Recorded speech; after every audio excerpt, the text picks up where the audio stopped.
Good evening for time two. How's Aeson doing? This is the second time we've started the show.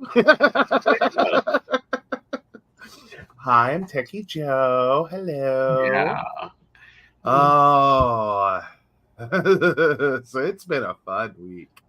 Yeah. We'll try that whole spiel again. Well, yeah, because just word of warning, my sugar is a little high. I took some steroid shots for the RA. Hello, Miss Brenda. Yeah, his blood type is my currently K-Ro. yeah, my blood type is currently K-Ro. We're attempting to adjust that. Yes. Why doing a live? Why getting ready for Psychic Sunday? Well, I'm just not used to running at this octane. Psychic Saturday. Yes. Go on. Go on. Oh my goodness. So yeah, it's been a trip. It's been a trip. I've slept more the past 2 days than my life. You know, when I was getting these shots, I made the comment to Doc, I don't see how people have this draw for, you know, like how they do the IV drugs. And he's like, I don't get it either. Now, like, how do people fucking live high? Brenda points out, I get bizarre dreams and you OD on sugar. I know, right? But that's just it. I haven't OD'd on sugar. Like you're a little OD'd. Honey, your body. What have I ate that had sugar in? No. You we've adjusted the meal plan to keep this as in check as we can. Right. But yeah, no, unfortunately the because it's a combination steroid, anti-inflammatory, and muscle relaxer, isn't it? And pain med. Well, yeah. Anti-inflammatory. Well, anti-inflammatory is one drug that actually reduces the inflammation. There's another drug in that cocktail that is pure pain med. Okay, so yeah, it's a 4-part medication. And so the steroid, for those of you not familiar with diabetes, steroids and diabetes do not get along. Yeah, I was hopeful because you were in a really good place. Right. You were in a really good place. Your blood sugars have been amazing. Mm-hmm. I was really hoping that it'll be fine. He'll creep up. He'll creep up a little, but it'll be fine. Mm-hmm. Is about all you can say on those numbers. Yeah. It's like creep up is sort of like, getting tapped on the shoulder by Jason. Yeah. Yeah. It's like a little Jason love tap. Yeah. The votes in Congress and my blood sugar have been running neck and neck here. They have. Yes. Oh, Shannon's taking care of doom piles between naps, and Brenda's like, oh my, that explains a lot. That's like, Yeah. Hello, Shannon. I hope you're feeling a little bit better. This has been the weirdest, end of the year. Yes. And Brenda, I am sorry I have not gotten back to you. I will. It's just, it's been a wild week. Well, yeah, because normally Aeson picks and grabs and does shit for himself. He's not I can't do that. Mm-hmm. Well, okay, so yeah, there's some of that. Then there's trying to manage the food situation so we don't totally OD him. Right. Or say anything stupid like, would you like candy? How about pie? But we also we had the the mama night for 2 days and a night. Mm-hmm. We had invisible assistant's mother in town for another for a different 3 days and 2 nights. Right. And then in there we had to do the 3 hours up and back, so 6-hour round trip. Mm-hmm. to take you to the doctor's office. Yeah. It's been a busy week. It has been a busy week. Insanely busy. We're wrapping everything up at the end of the year. And it's like, oh, well, this is quite interesting. And, no one's feeling good at all. I mean, I've been in messages all day with people that are sick, that are having weird sugar shit. And I'm like, oh, hello. I'm not sure who the hell is pissed off, but get it together up there in the universe.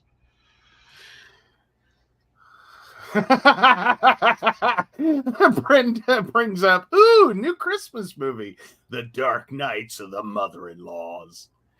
Actually, it wasn't. It was like Mama Night came and visited, and it went really well. Nobody had any arguments, any problems. And then Mama Connie came, and when Mama Connie comes, it's always fun. Like, it's storytelling, it's catching up, because we don't get to see her as often, because she's 3 hours away from us. Then in January, we get to go and see your family. Yeah, we got that coming up. I think it's like the third weekend in January. Yes, something like that. So that'll be cool. But no, it's not a bad thing. Like, I'm not saying it's a bad thing. It's just a change of routine. It's other things going on. It's trying to add everything into the mix with a holiday, with presents, with food, with new dietary restrictions. It's just like, okay. Like, thank you. See, a friend of mine had this thing that she said all the time because she dearly loved it from a Ren fair that she went to years ago. We're talking like probably 20 years or more. And it was, they had this sign, and as you came in, you read, "Thank you for coming." But when you're on your way out, the back side of the sign says, "Thank you for going." Yeah, but this is the funness of polyamory at the holidays. It is. It is. When it's like, okay, let's move chess pieces to make everything work. I mean, it could be more involved. Thankfully, so much of my family is deceased. See, that's just it. I think it would have been fun. Like, one of these days, we're going to get all three of the heads of household that are in the in-law category. And the calls to the psychic line the holiday dramas have caused. Oh, Lord. We won't go there. We won't go there. It's been fun. It's been real fun over there when I've gotten there. Yeah, he's had some moments. Yeah. Like, my God. It's not been horrible. He's really probably only got off of, like, I think 3 calls and been like, oh my God. Like, that was out there. It's okay.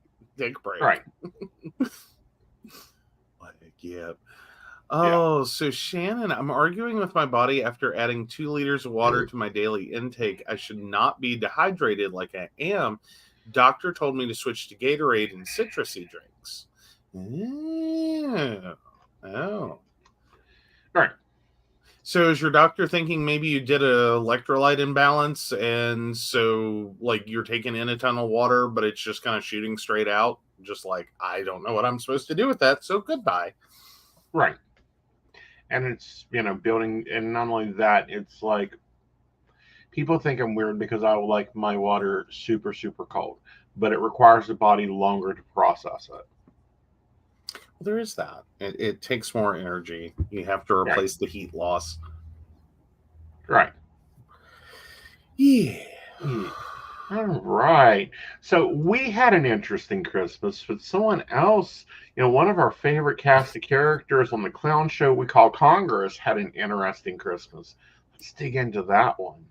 You know, she did. So Marjorie Taylor Greene, everyone's favorite. Oh, come on. You've got to be kidding me right now. My browser locked up and I can't switch tabs. Okay, Marjorie Taylor Greene gets swatted on Christmas. Poor thing. Was there no room in the inn for you? Far right-wing U.S. Republican Marjorie Monogamous Greene from Georgia was swatted at her home on Christmas. I was just swatted, Greene wrote on X. This is the 8th time on Christmas with my family here. The local police are the greatest and shouldn't have to deal with this. I appreciate them so much. Really? Then why didn't you fund them when they asked Congress for more money to pay for more training? If you appreciate them so damn much, Marjorie, 1 degree from plastic. You know? Uh-huh. Would have been helpful. Yeah. So, it's like, okay, so she's gotten swatted 8 times. This is a continual problem. Might want to have a discussion with your police department by, having some phone calls set up. Would definitely be worth it. Would definitely be worth it. Oh. Honey, I think I'm going to have to ask you to take a short break. All right. Let's take a break. I'm locked up over here. All right.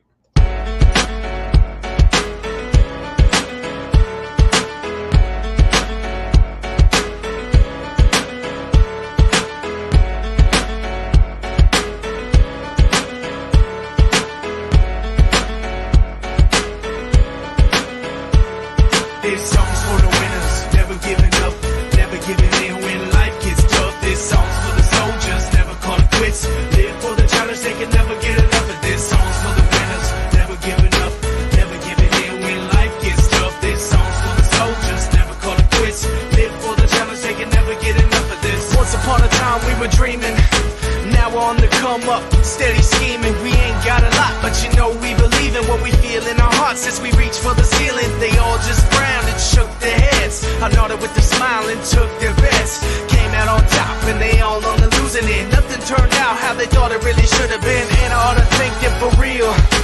Gave me the fire, they turned me to steel. If love is war, life is a battlefield. Headed for the sky, wonder how that'll feel. Ready to be living it, making dividends. Winning is a goal and I know that I'm getting it. My rise to the top is getting imminent. Waiting on the challengers, go ahead and send them in. This song's for the winners, never giving up, never giving in when life gets tough. This song's for the soldiers, never call it quits. Live for the challenge, they can never get enough of this. Song's for the winners, never giving up, never giving in when life gets tough. This song's for the soldiers, never call it quits. Live for the challenge, they can never get enough of this. I can see the sun's rays and they're parting the clouds. My path is so clear and I'm walking it now. I think all the haters are starting to doubt why they hated in the first place. It's hard to figure out where all of that came from. It's a shame, son, could have come along, but you're digging your grave. Someday we can set aside our differences and you can chill in my villa, sipping on expensiveness, slanging with the bitterness. Relax, the battle is over, let me bury the axe. Set down your blades, dull your tongues. There you are. Yes, sorry guys, my browser was crashing hard. I lost video. I was surprised I even still had audio. Right. So sorry, so sorry. It happened. All right. So Marjorie Taylor Greene gets swatted on Christmas. I mean, gosh, weren't you excited about all the guns? Well, apparently her security team got a call. Oh, is there a problem? And of course, she had to go and tweet about it. But at the same time, this is becoming an increasing problem for streamers, for other, creative content makers. Marjorie, you're not alone. But normally the people actually have the clue. This is actually quite dangerous when you don't have a security detail from the FBI to handle you. Well, or more importantly, this shows the differential. Because this isn't a problem for them. Right. Like, it's not a problem for Marjorie Taylor Greene. It is not a problem for Brandon Williams, the New York Republican U.S. representative, who also reported being swatted on Christmas Day. And that's kind of the problem, is that this is very serious for many other celebrities and even other small YouTubers. Other people just playing games online, just legitimately playing, like, Fortnite or whatever, that it is too easy with very few consequences to swat someone. Right. Except, apparently, right, a U.S. senator. Or a U.S. representative. Yeah. And I think that kind of speaks to the whole malfunction between our government and the people. Because you can't swat Marjorie Taylor Greene. Right. Because I'm thinking maybe her opinion on guns and gun control and the police and several other things might change a little. And not just hers, but all representatives might change a little if they were being exposed to the same things the rest of us are. Right. That this was a high stakes, highly frightening, traumatic experience that repeatedly happened. Over that maybe and over and over. We might take a different approach to this. Yeah. And try to ascertain what's going on before we bust in people's front doors. Especially, one time I sincerely understand. I can sincerely understand the first time this happens. Right. Because you don't know. You fucking got call. Okay. Right. But after this has happened once and been found to be right a malicious use of police resources against someone, I'm more concerned that there isn't an automatic response like Marjorie Taylor Greene gets, in which it's, hi, is there something going on? Yeah. Like, is like, we've received a report. Yeah. What's your security password? Okay. Have a good night. Yeah. Have a great night. Okay. So sorry to have to bother you. Versus, like, because there's YouTubers that it doesn't happen once or twice or 3 times or 10 times or 20 times. It just keeps happening. And no one wises up to the fact that, I mean, I would think maybe after the first one you might have some clues, but maybe the 5th or 10th time you swat someone's house, you got to be sitting in that driveway like, what is the likelihood this one's real? Right. What is the likelihood that after 5 times of being called out to this address, 10 times, that this is a legitimate incident? Right. What I don't get and what it aggravates me is, like, this was making national news. Hello, everyone was laughing when JoJo Siwa got swatted. Everyone thought it was funny when she got swatted after coming out. No. It ain't funny at all. No, it's not.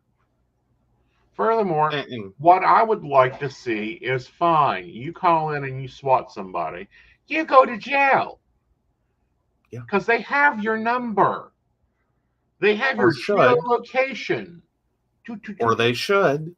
Pick you up. Yep. Put you in jail for, 5 years. Hard labor. I mean,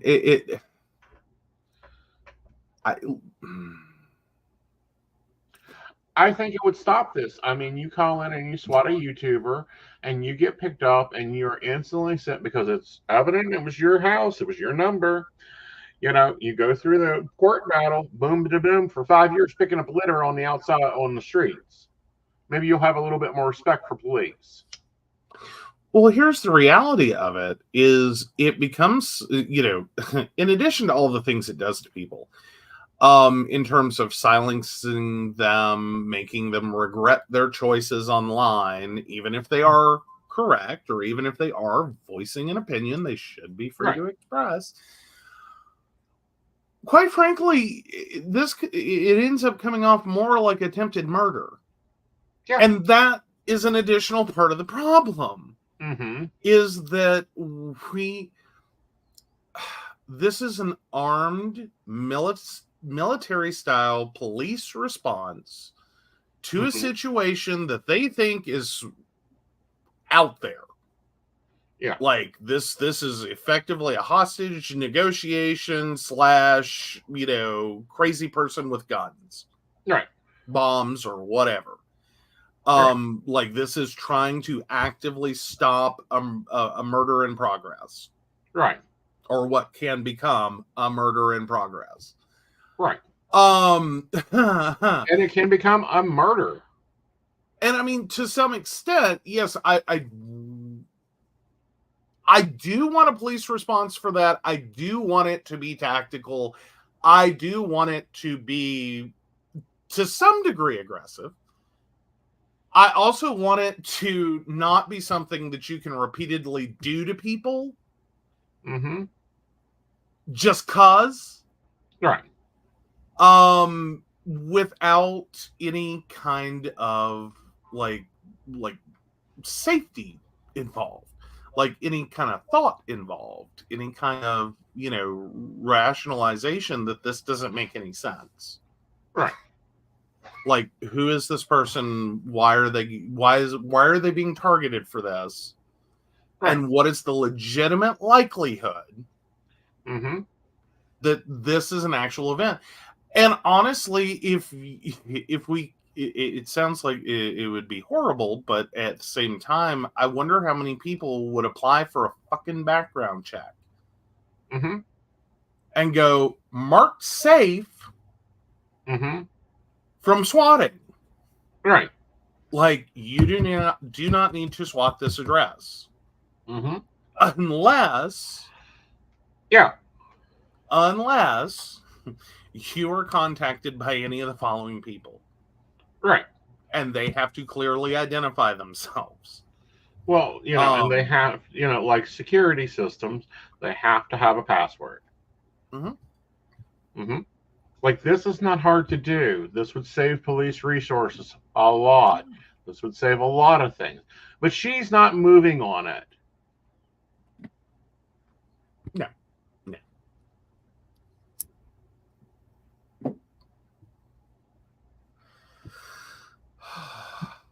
I mean, I guess in general, I hope that the responding officers were getting holiday overtime and a half, double overtime. And they got cookies. How nice of her. She gave them homemade cookies. I'm not sure she's good at baking. Okay, so we know her cook made them, so at least they're happy. Oh, no. That was Brandon Williams. They got cookies and spice nuts. Yes. So again, insanity. Of course, it's been an insane week. We've got some follow-ups to some cases we've covered before. Starting out first with the demolition. EPA made some announcements. Y'all remember that funeral home that improperly housed over 200 bodies? Well, the EPA says it has to be torn down. There's nothing they can do with it. Oof. The Environmental Protection announced the plans to demolish the funeral home where it nearly housed 200 improperly stored bodies were found. The announcement of the demolition of the Return to Natural funeral home will begin January 17th and will take 10 days. According to the EPA, it's necessary to demolish the building for the safety removal of medical, biological, and hazardous materials found in the building. That's scary. So I'm going to take it Mm-hmm. That the way these bodies were stored, they were going through a basically room temperature or higher decompens Yes. yeah ooh, Yeah. ooh. Yeah, I don't know what else one does, because at 200 bodies in that square footage, because it doesn't look like a huge building. Right. So yeah, that's a lot of bodies. Yeah. I mean, it looks like it is the standard size funeral home. That's 3,000 square foot. 200 bodies. They're stacking them. Well, yeah, and I think that comes down to one of those. Could you clean it? Mm-hmm. Probably. Is it worth cleaning? No. Do not. Do Right. not. Do not. Do not. Right. So yeah, that was. Yeah. So they're going to have to go 10 foot down, and at least, every piece of that's going to have to be took off to a biochamber. Potentially, yeah. Because that's just, yeah. Yeah. Dear God. I mean, I feel so horrible for the people who had to work in that. Right. I mean, that's like moving quickly past the words, ew, that's gross. Like, gross isn't even the problem. Right. This is far beyond gross. This is sincerely hazardous conditions. Right. And I cannot imagine the horror show that had to be. Right.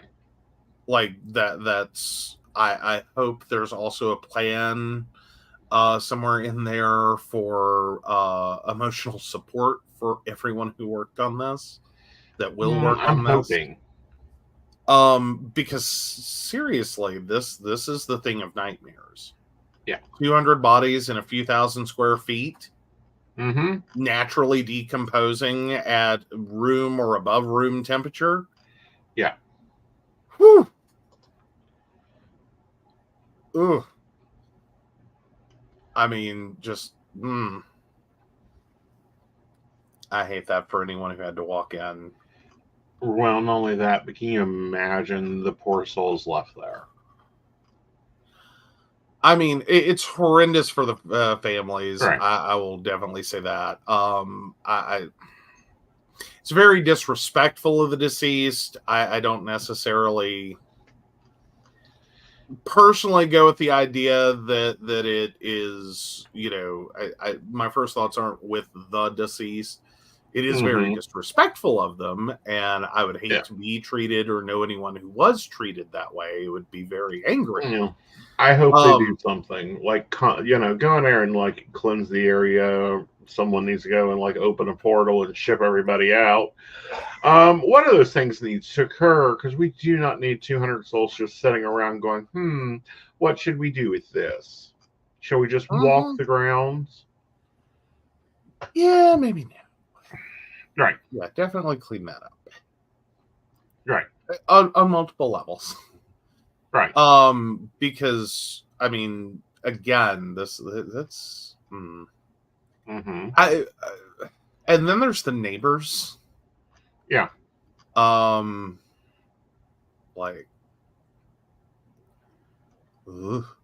how do you get your kids to sleep at night after that? True. Very true. I mean, and then, in an 8-minute court case. Yes. Oh, disgraced mummy YouTuber Ruby Frank's partner, Jody Hildebrandt, enters plea on child abuse charges. So pled guilty to 4 of 6 aggravated child abuse charges. And so, yeah, basically, I think that to the second-degree felonies after a deal was cut that dropped 2 of the initial charges. Right. So, yeah, that gets it down to...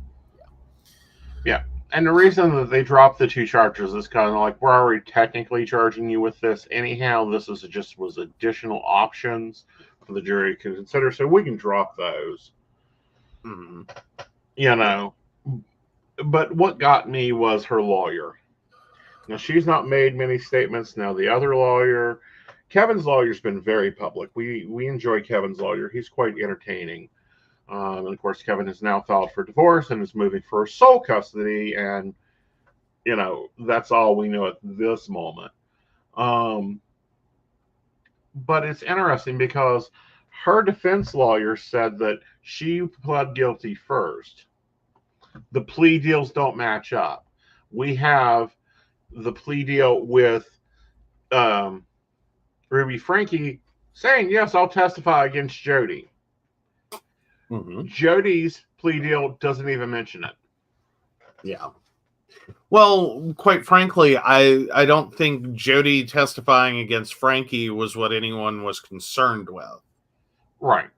You know what I mean? Like, make that make sense. Because for that to make sense, you've got to believe that Ruby Frankie is the worst person in this situation. Right. Like, I will definitely submit that, like, she's a horrible mother. But I just really have to go, but Jody Hildebrandt was supposedly a trained professional who should have known better on multiple levels. Right. And that, quite frankly, she abused her position. Right. And we have people coming, and this is a good way for them to silence, and I do mean silence, the other claims now coming out that could easily be brought into court. I mean, we have her niece that has talked about her torturous events with her aunt. We have that gentleman that, you know, she basically destroyed his life. There are other cases and other people coming forward going that she has a repeatable offense of this. I don't think that she wanted that on trial.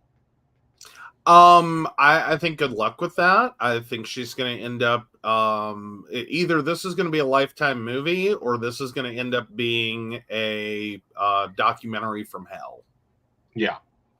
Like, and we kind of already talked about that when Ruby Frank pled guilty. Is that's going to be the next level of this? Is because I'm sorry, there's just too much interest in this. This is one of your, like, how the hell does this even happen? Right. You know what I mean? Like, it's like the idea that you as a parent could go so far down a rabbit hole. Right. That you're not even having the moment of, like, this is too much. This is insane. But you're still locked in. And the only thing that stops this is the fortunate escape of your 12-year-old. Right. Like, how does that even happen? Right. I mean, I think that's where everyone's going to be at with this one. And it's like, there's going to be a lot of questions that we all have. Right. Currently, and I'm sure we'll come up with more in the future. That it's kind of worth taking a look at. Again, that's another case of, I feel bad for anyone who has to tread into this. Right. Because it's gonna be bad. Right. Because what we do know is horrific. Mm-hmm. And it sounds like there's just like it's an onion of horrors that just layer after layer after layer after layer, person after person after person after person, and it's like, how? Right. And see, what got me is listening and reading the court report, the police reports, the medical, what's been released about this case. I'm going, are you guys crazy? Like, at what planet of you don't do that gets it? Mm-hmm. You don't use metal handcuffs.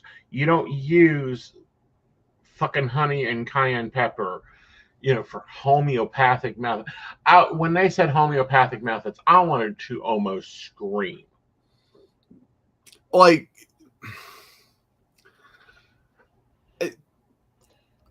in a sense, yes, it's a homeopathic remedy. In as much so, well, but in as much so as, like, but one, that's not how that's used. Right. But two, yeah, it's made with all natural things, and they came up with this, and but, and it's not medicine. Mm-hmm. In terms of, like, this isn't a pharmaceutical, like, you can't go buy this on the shelf. Right. But the fact that this was literally the worst things you could do, just about, like, right. Next to, like, let's just drip bleach on it. Right. You know what I mean? Like, I mean, it's homeopathy, homeopathic medicine gone nightmare. Right. Like, it's homeopathic torture. Right. That would have been the better statement. Right. Because no one was being remedied of anything. Exactly. So, yeah, that's... Mm-hmm. Again, another story from this year, like... that just sent me over the roof. Yeah, like, and the more you read, the worse it gets. The more you read, the worse it gets. The more you read, the worse it gets. And that's why I think there really is going to end up being either a movie or as in, like, based on true events, movie, or there's going to be a documentary from hell. Right. That just backs all the way up to how do we get here. Right. You know what I mean? Like, this is where this ended. Back it up 20 years and figure out how the hell did this happen. Right. And I think it's going to really be all about Jodi Hildebrandt. Like, yeah, and how she was able to get away with so much. Yeah, because it does. Everywhere you turn in the story, like, she did this and got away with it. She did this and got away with it. She did that and got away with it. Mm-hmm. Like, no one reported this and no one did that. And, or they tried and couldn't, and no one took them seriously, or, you know what I mean? Like, and that's, I think, going to be a large part of it, is finding out how much of this was, like, normal, rational people going, that can't possibly occur. Right. You know what I mean? Like, because this is kind of one of those stories. It's like, I'm sorry, was that The Onion? Was that the, and that was your comment to me, is where did you, when you first heard about this, and I'm like dropping my mouth, like, Are you sure you're not reading The Onion? Yeah. Because that's insane. Right. Like, is that the Sun? Right. Like, what are you reading? And it's like NBC, or, it was like, it's a legitimate news source. Yeah. And it's like, okay, that's never supposed to occur. How the hell does that occur? And yeah, again, I think it's going to end up being a pretty significant story. And I'm really thinking it's going to be a backup 20 years. Right. Because I think that's roughly probably how long Hildebrandt's career has been. Right. And I just feel like, I don't know, I just have this sneaking suspicion that it all went wrong from the beginning. Right. That it's just one of those incrementals that one, okay, that's not good. Right. Kind of opened a door to the next not good okay, that's kind of bad. Right. And it just devolved. Into, and how do they get away with this? And granted, I hear horror stories all the time. It's part of, unfortunately, the darker side of my industry.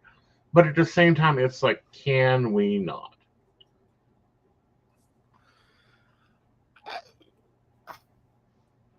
Honestly, some of this, and I really at some points hate getting on the bandwagon of like, this is where homeschooling becomes a problem. This is where neighbor connections, ironically for this business being named Connections, but like actually having community and connection with your neighbors, and the ability to just pick up and leave and move, and no one's paying attention, and you're living out and away from others, because that was kind of the Hildebrand thing, is the house was in the middle of, it sounded like almost nowhere.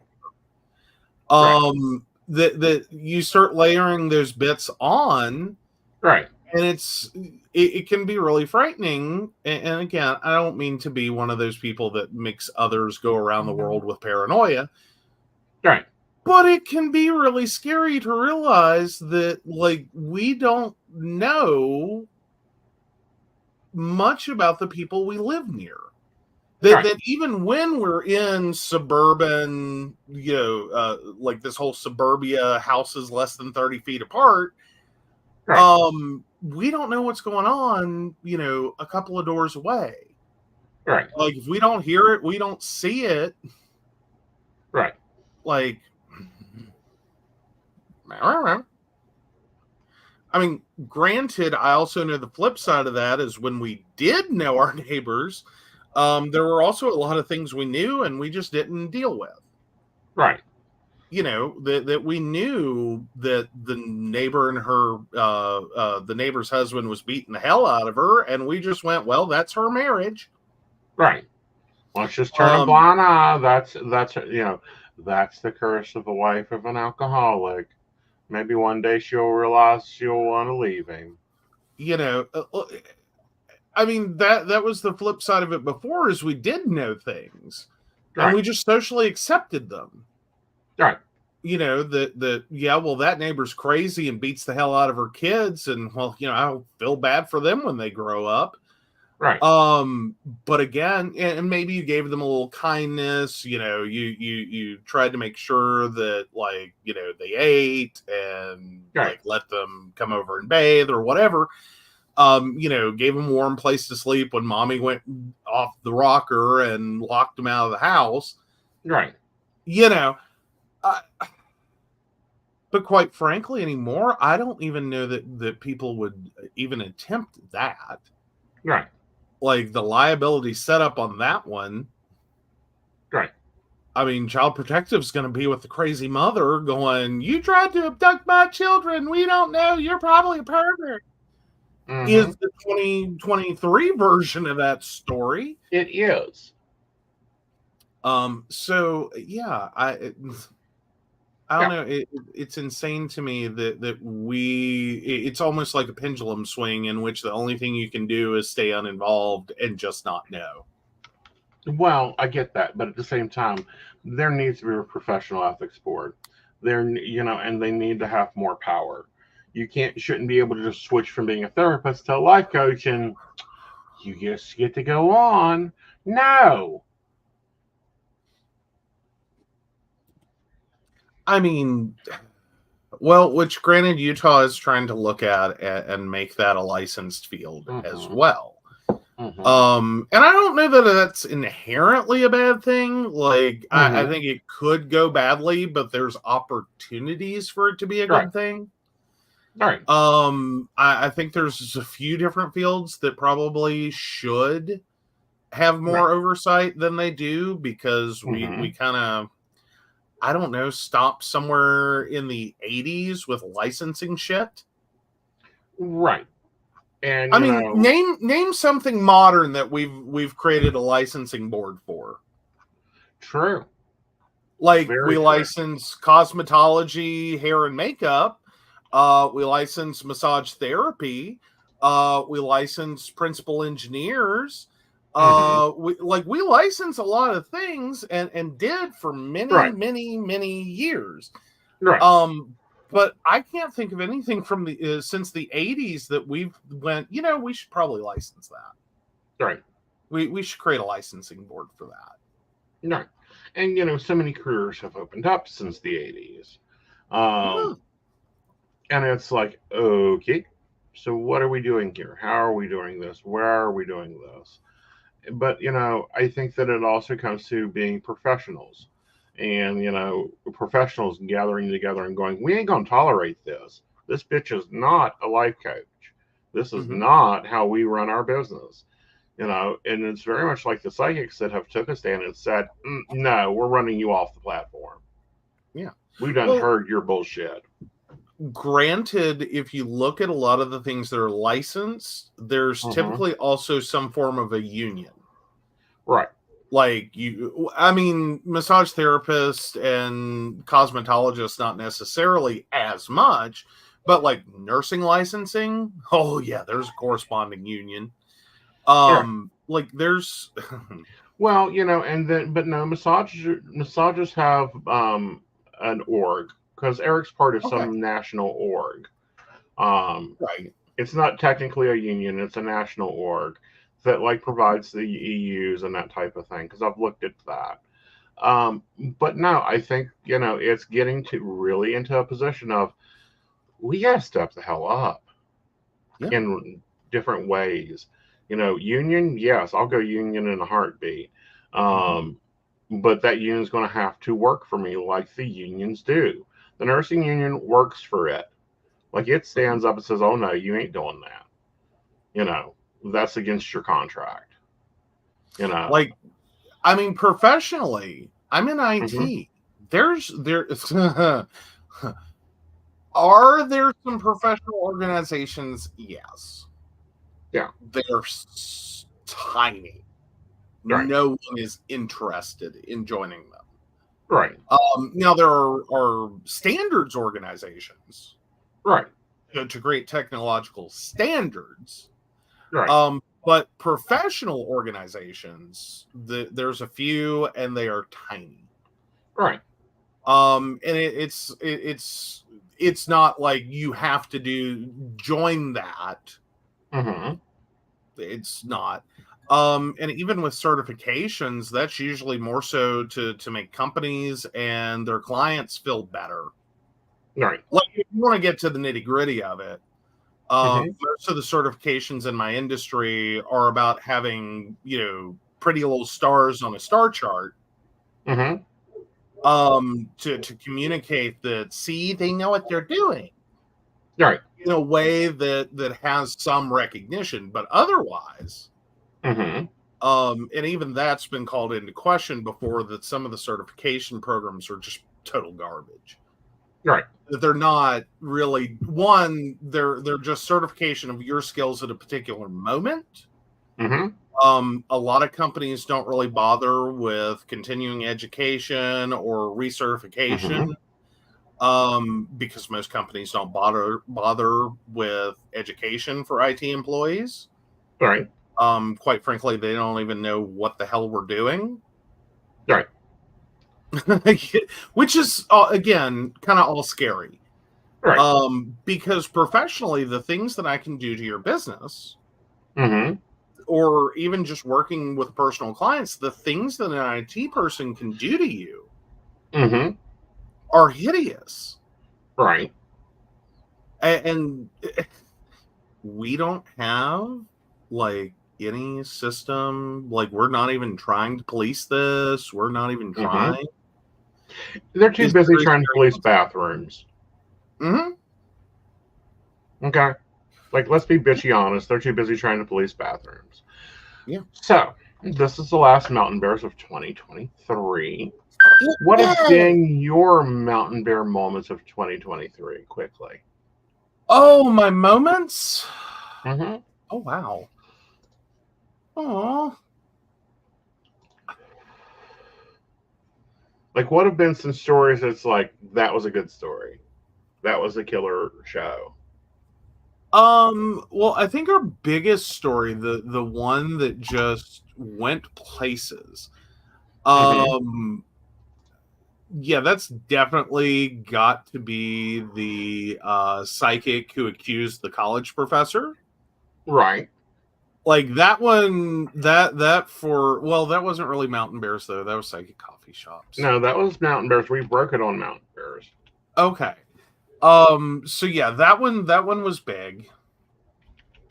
That was probably our biggest, like, on topic, on brand, and prolific. Like it just, it's gone on and continues to go on. Mm-hmm. Yeah, TikTok Psychic that broke in August. Mm-hmm. Mm-hmm. I think the best event, I think that was Mountain Bears. Well, that's a combo. That was Mountain Bears and Coffee and Tea. Was when we outed you as a vampire. Yes. That's been hilarious. It has been great. Yeah. So what's yours? Well, we actually have an update on that one. The vampire situation? No, not the vampire situation. Okay. No. That was last year the story broke. Was the psychic one. Let's see. That's what I'm saying. It's been a long story. It has been. Like, yeah. I think we've given that almost as much airtime as we probably gave the Panini. Well, yeah, but the Panini got annoying. It did. For this year, through this year, I think my top story of the year has been the I think it's the George Santos. Like, that's been the one I followed the most and just watched it fucking divulge. Yeah. And going, how? Okay. This is what I do not get. And baristas, chatter in what your favorite story of the year has been. Yes, please. How does little old me working a psychic, hotlines, all this stuff? I get background checks every year. I go through a lot of governmental bullshit every year. We have to file taxes. Every client, I have to, in my view, prove that I can actually do the reading. And then on that, we have a senator that completely lied all the way through. Like, at this point, I want to meet his partner. I want to see if his partner knows how he takes his coffee in the mornings. I want to, like, delve into, do a real bedroom background check on his partner. Because I don't even believe that that's actually true. Possibly not. Okay. Yeah. More importantly, I would want to interview the partner just to be like, how do you deal with this? Yeah. Like, because I'm sorry, George Santos' partner has either got to be the most naive, gullible, guppy fish in the world, like, as in no backbone whatsoever, and just like, okay, honey, whatever you say. Or how does your brain not explode with him on a daily basis? Right. Because I would think there would be a moment where, like, and I don't advocate domestic violence. I'm not, like, that's not my thing. But I would think living with him. And all the crap, like lying and because this can't just be like professional, right? Like, it's got to be across the board, right? How have you not lost it? Is what I'm getting at. Like, I'm not saying it would be okay to hit him. No one should get hit. I'm down with that. I'm just saying there would come a point where I, I would snap. Right. I would snap and Right. be like, I can't with this. Right. And I can't guarantee that at that level of insanity, like all of the lying, all of the crimes, all of the issues, that I wouldn't smack someone. Right. And be like, what is wrong with you? Right.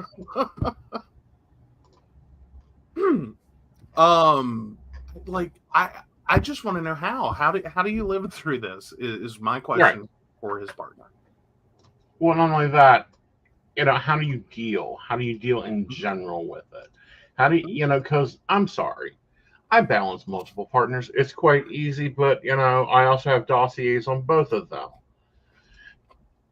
Hello, thank you for joining the Trauma Channel. But at the same time, it's like, are you kidding me? Yeah. Well, I mean, quite frankly, at this point, it's polyamorous relationship with his partner is the hinge. Yeah. Like, how many people is George Santos? Right. Like, how many? I'm not talking like, I'm not throwing off on like multiple personalities and all that. I legitimately mean, how do you know from minute to minute who you are actually in the relationship with? Or do you just treat them as different people? Right. As in, he just, whatever he's spouting off today, that's who he is, and that's who I'm dating. And then, because it seems like every day it's a new thing. Right. Like that, I mean, it's definitely not boring. I'm sure that would be the response. It's never boring. Right. Like, talk about never getting bored with your partner. Right. Because every day you wake up to a new one. Maybe 2 or 3 times a day. I just can't. We have that. Then we have on the other side of that. The Louis Valdell case. Like, this Utah cult going on here is getting scarier. And I'm sorry, the cases are too similar. They are really too similar. You have the Louis Valdell case, you have what I call the escape of the innocence case, and then you've got the Hildebrand case. Like, do we need to be like sending in federal DHR workers to Utah to help them out? Technically, I don't know that'd be a bad thing, but I mean, do we even have the resources for that? Because quite frankly, if we like, am I the only one thinking that we are on the borderline of having to deploy the National Guard in probably all 50 states to deal with our current DHHR problems across the country? Because we have overworked caseworkers who just can't even at this point. Most states are understaffed. Right. And the assignment levels are record shattering and should never occur. Right. And the number of kids just slipping through the cracks is terrible. Is staggering. Meanwhile, most of the social workers can't even keep up with where the hell these kids are. Right. I'm sorry, is anyone else just waiting for the point in which someone wises up and goes, we're deploying the National fucking Guard to deal with children and families? Yeah. Because we can't even deal with this anymore. Like, I'm waiting for it to be an incident. And I'm scared to death it's going to be 2024. That's going to end up being our story of 2024. Is there's going to be an incident? Like, you, and I'm not calling this as like a psychic prediction. I'm not calling this as like I want this to happen.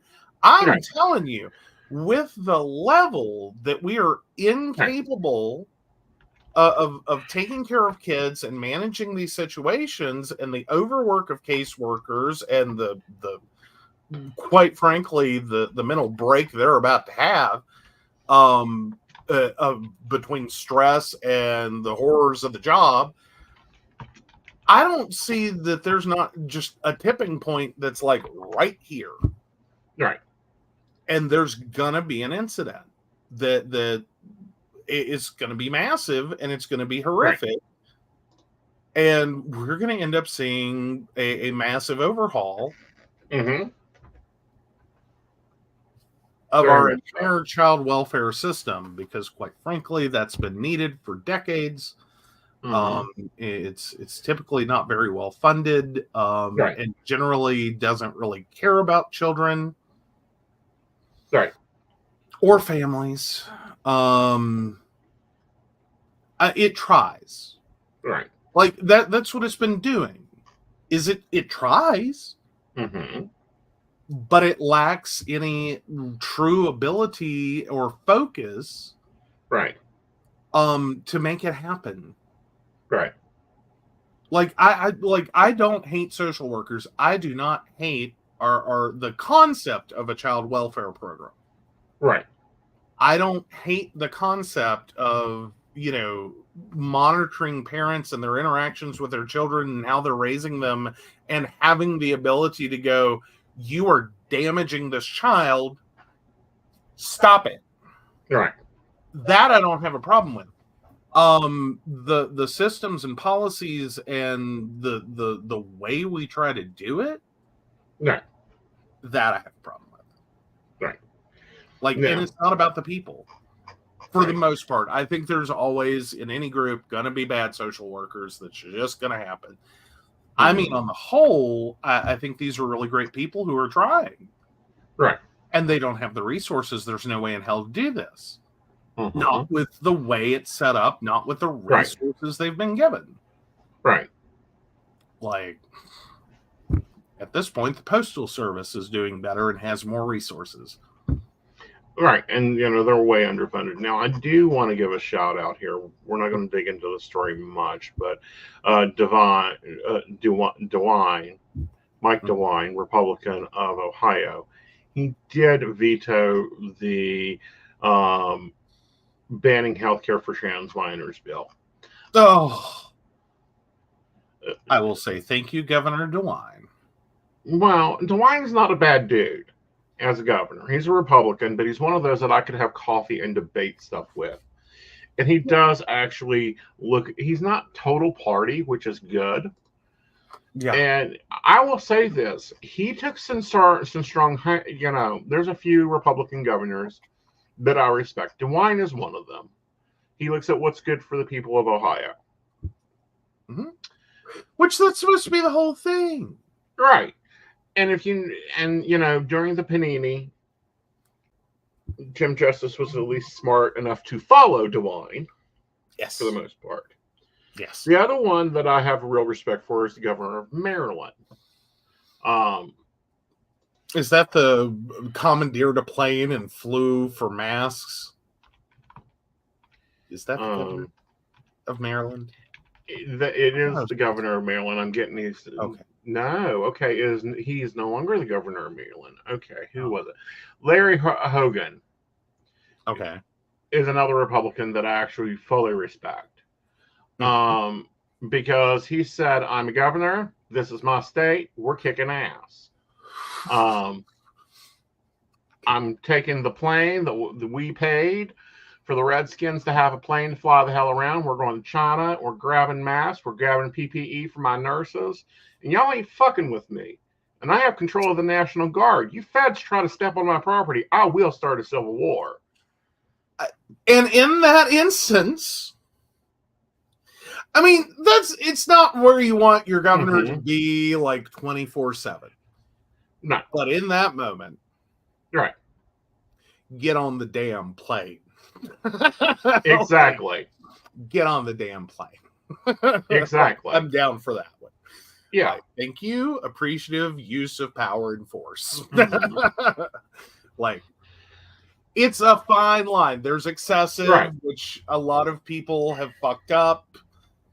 That was one instance where it's like, thank you, get on the plane. Yeah. Thank you, get on the plane. Yeah. We're not playing games.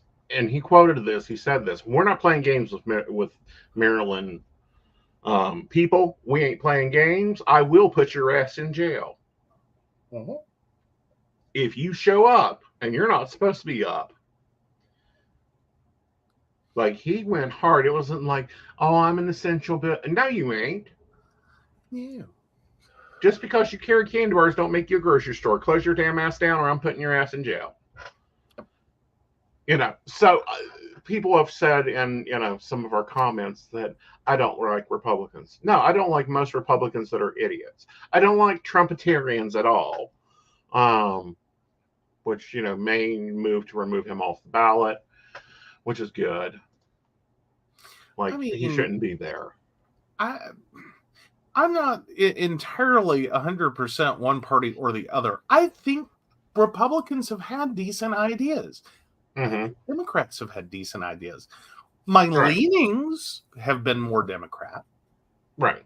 Like, I'm not totally opposed. Like, I'm not totally opposed. Right. To some Republican ideas. I'm very open to those. I don't think they're bad. I don't inherently, like, for God's sakes, I managed to co-sponsor an event with our college Republicans group in college. Right. We had a lovely time. We enjoyed talking with each other. It was one asshole we couldn't tolerate. They couldn't tolerate him either. He was too Republican for the college Republicans. Right. The rest of us were like, hey, how's it going? We had a lovely time. It was great. No, I kind of there with the I just don't care for politicians as a broad general statement. Right. And I think that has more to do with there's a light side of being a politician and a dark side. And the dark side is really enticing. Right. And it's the dark side is when you abandon what you were supposed to be there for and you start just doing it to keep power and make money. Right. And that becomes your total focus, and it has nothing to do with actually going through political issues. Right. And choosing intelligently what needs to be done. Right. Now, he does go on to say that he was directing agencies to ban gender-confirming surgery for people under the age of 18 and these fly-by-night operations. So he's wanting more regulation. He's wanting good caregivers. I can get behind that. Yeah. And to a strong extent, I can totally back the idea that maybe children don't need to be making permanent decisions. Right. But generally, it's super rare to even find actual situations in which physicians were they're giving gender affirming care, but they're not doing gender affirming surgeries. Right. Except in some very rare cases. For people under 18. I mean, there are, I'm not trying to be obscure here, anyway, not bury it, but there are situations in which this has occurred, but generally speaking, it's not any medical professional's preference, so that when it's done, it's usually as a last resort. Right. It's we're gonna lose this kid if we don't do surgery. Right. This has gotten more important than the fact that it's a permanent surgery. Exactly. And people don't like my comparisons to this, and you can keep your hate mail to your damn selves. If my 16-year-old niece cannot go get a tattoo that she's wanted for 10 years until she's 18. Gender, she can draw it all she wants. She can take and do body marker all she wants. but nobody will do the tattoo. Same with gender affirming care. Give them puberty blockers. Give them the things that just keep them in a state of making choices and decisions until you get to that point. I don't even necessarily have a problem, nor do I think anyone should, with, as we're talking about an older teen. I'm not saying start this shit at like 12 and 13. Right. But as this teen is moving towards 18. Right. I think it starts to become reasonable to do hormone replacement. Yes. To start exploring that. But again, surgery now. Right. Like, you can do a lot of things with binders and prosthetics. Exactly. And I think that's appropriate. Right. But no. We're not doing surgery. And I'm curious with the changes in healthcare that we've gone through over the last decade. How much better this is going for trans young adults, because that's really where this is going to become an issue. Between 18 and 26, being able to fully adult transition, right, like make the decision, because I think for a lot of parents and a lot of trans kids, that may be part of the issue, or was at one point, was that once you turn 18, you're going to get kicked off of insurance. Right. And generally speaking, granted back then it was really hard to find insurance covered care. Right. Still is. But, but I'm wondering if at this point that might be part of one, it's become less of a pressing need. Right. And two, as in to do this before 18. And that, like, how much of this is working out between 18 and 26, that 8-year window, where you're still an adult, but you're an adult child covered under insurance. Right. And I wonder how much that has to do with some of this backlash, because of course, the drug companies are making a mint off the drugs. Okay.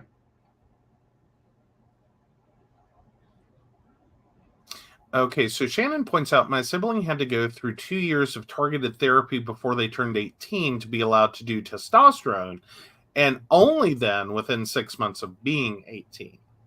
So not only do you have to turn 18, but you can't do it like 18 in 1 second. Right. It's 18 in 6 months. Right. Okay. Yeah. And that's the generalities of it is we're not doing this to children. Right. Like it's again the ethical medical choices there were already in place, that like this is a lot for a child. Right. And it's too much. We're not comfortable letting a child make most of these decisions, right, until they have turned of age, and it's like, okay, you're an adult, you have the right to make these choices about yourself and your body. 6 months before 18. Okay, so yeah, even then, like 6 months of 18 is still that's in the same mindset I have, is that as you're becoming an older teenager, that okay, stepping up the affirmation game. Right.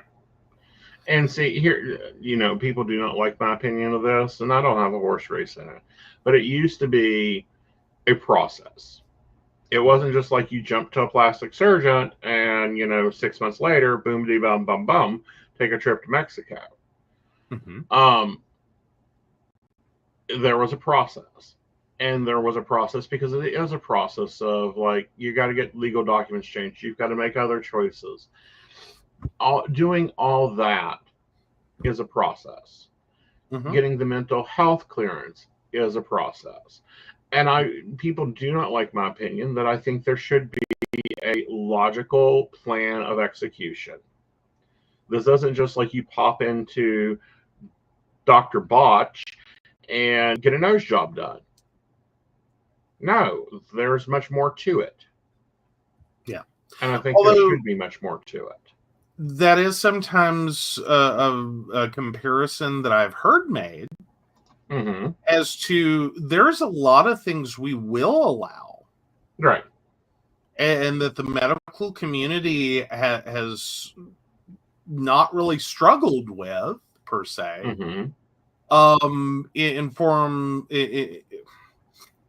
That were already identity confirming surgeries when you really get at the heart of it. Like these are elective procedures that make you more you. Such as nose jobs. And then we did go through, what was it, the early 2000s with like teenage boob job. Like we didn't have a problem with that if you were born female and Mama Nature didn't show up with the D cups you wanted. Go talk to your local plastic surgeon, and you can have a sweet 16 with some bruising, go back on Monday. And that's sometimes where this conversation gets a little difficult. Is that on one hand, we don't have a problem with people who were born their gender and their gender identity and what's on their birth certificate and all that aligns. And then there's the other part of the conversation where we don't have a problem with the idea, or we didn't for many years, of doing sex reassignment at birth for children born with ambiguous genitalia. We did not have a problem with this. Granted, we learned a lot of things along the way, and if you're a physician that doesn't have a problem with this now, I question you as a human. Research on that one is this was not a good idea. Right. And I don't know how much of that may also be influencing the conversation. That wasn't the same thing. These were not like a newborn cannot tell you, I think I'm a girl. Most of them don't speak yet. And what doctors were doing were making most of these children female. Because of anything from chromosome mosaicism and various intersex conditions, where there was not a clear indicator by external appearance of a single unified gender. Right. The doctors went, well, we'll make that happen, and the easiest way to do that is we will make them female. Right. And I put that in quotes because some of these surgeries were mostly cosmetic with an intent to revise as the child got older and correct and finish. Right. Well, and okay, this is not a comparison, but in a way it is. It takes up to a year to get weight loss surgery because if you're going through all the gambits and properly doing it, everything should be a process. It's a permanent process because there's also, and people don't talk about this, upkeep to do. Oh yeah. Well, and like some of the weight loss, pretty much all of the weight loss surgeries specifically, you can screw that up and it can be life-threatening. Right. Like it's not a cute cosmetic procedure to have a lap band. It is not a cute cosmetic procedure. Right. It can potentially kill you. Right. But point blank. But if done right, weight loss surgery, I would put these surgeries all in the same category. Weight loss surgery, male to female, female to male, transition, it should be a transition. Yeah, it needs to be an involved process. Because Right. there's the thing that no one really wants to talk about with like the weight loss surgery, because it is an apt comparison. Right. And the reason being that when you have weight loss surgery, and we're talking specifically about like lap band and gastric bypass, those surgeries, you're making such a substantial change to the body that you introduce the very real scenario in which you become so malnourished, you die. Because you are so significantly decreasing the size of your stomach and your ability to process food and to even eat food that you, in most cases, are not going to get the appropriate nutrition from what you do eat to support your body. So there's a whole process. Right. And that's what I'm saying, is there's such a solid whole process to that. Like the doctors develop it. We don't have Texas governors outlawing it. We don't have, because there's a process. I can't just walk into super doc's offices going, all right, let's get a lap band. I want a gastric sleeve tomorrow on Thursday. Do you think you can get that done? No, there's therapy. There's other components that has to go along with that. All of these are major surgeries, and I think they need out of the fucking politicians' hands. That has always been my thing. Is Jim Justice has no damn business in my doctor's office unless he's in another care room. Okay, and if so, I'm going to be talking to Super Doc about his ethical choices of his patients. But moving on. Okay. This should be doctor to doctor team dealt with. And there should be checks and balances occurring within mental health care. There's a lot of mental health care. A lot that they don't even talk about. Yeah. But here's what gets me. I do have to throw this in. But you can walk in to Super Doc's office, and he specifically may not do this, and I doubt he would. But in most doctors' offices, and it is happening, it is the reason there is a shortage of these damn medications.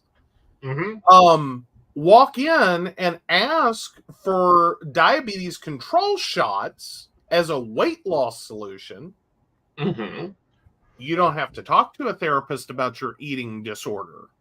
Right. You don't have to talk to a therapist. You don't have to be medically evaluated for hardly anything.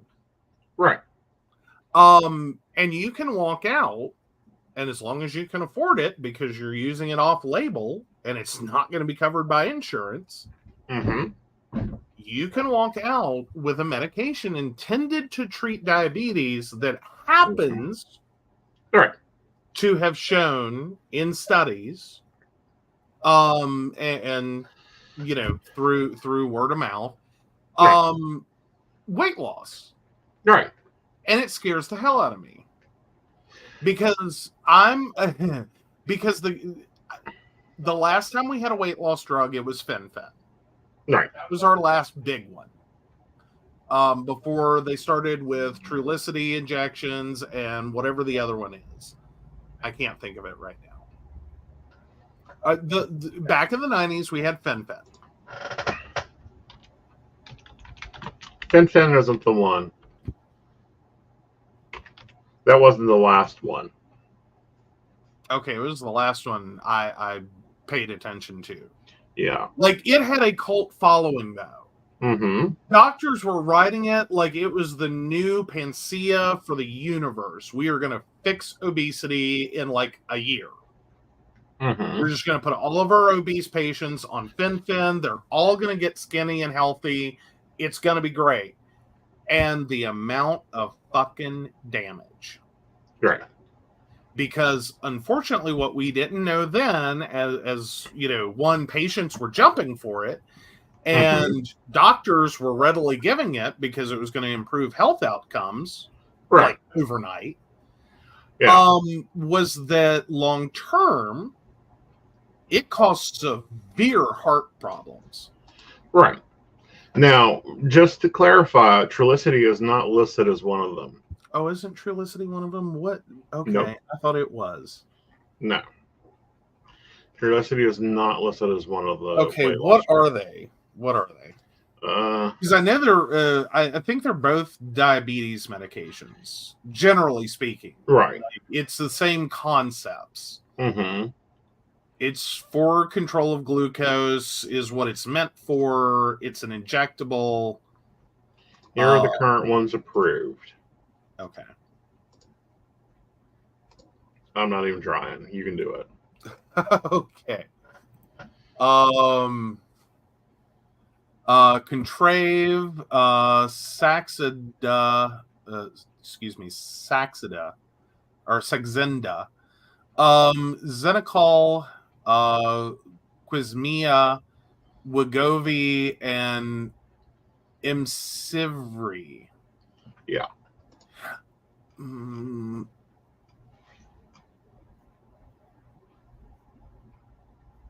Sorry, now I'm looking at because I don't think that's, because this is off-label. Because Enzempa is the one that is... Ozempic. Thank you. Yeah. That's the big one.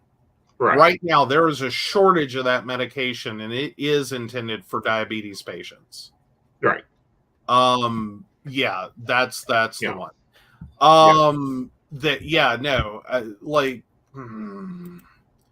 It scares me how quickly it has gone up in popularity, how quickly doctors are prescribing it off label, and how many patients are taking it. Right. It scares the hell out of me because I'm sitting here going, the last time I heard a medication, me personally, I may have missed a few. The last time I heard a medication get this much good press for weight loss was Fen-Phen. Right. And then everything that followed. Right. So again, things that scare the hell out of me. Right. Because I don't think we're really thinking through, nor do I think the medication was ever intelligently tested. Right. When it was taken in non-diabetic patients. Right. Like, what are you doing to a non-diabetic body by taking this medication? Like, what is the long-term prognosis on this? Because you may be taking a medication and you'll get that beautiful beach bod. Right. And a whole host of medical problems. Right. To go with that beach bod. Exactly. But yeah, no, Trulicity is diabetes control. It's literally just a hormone the diabetics don't produce. I really thought Trulicity was one of them. No, it aids diabetics in weight loss. Yeah. But it, like, giving it to you would just make you throw up.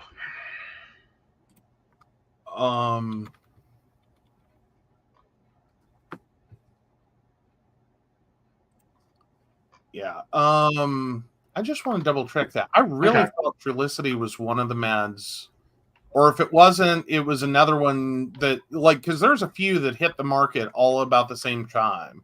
Right. Sorry, I'm having trouble spelling it. Like, those are not letters that want to go together on a keyboard. It's TRU. Yeah, I got it finally. I couldn't get my fingers to hit the letters. As bad as that sounds.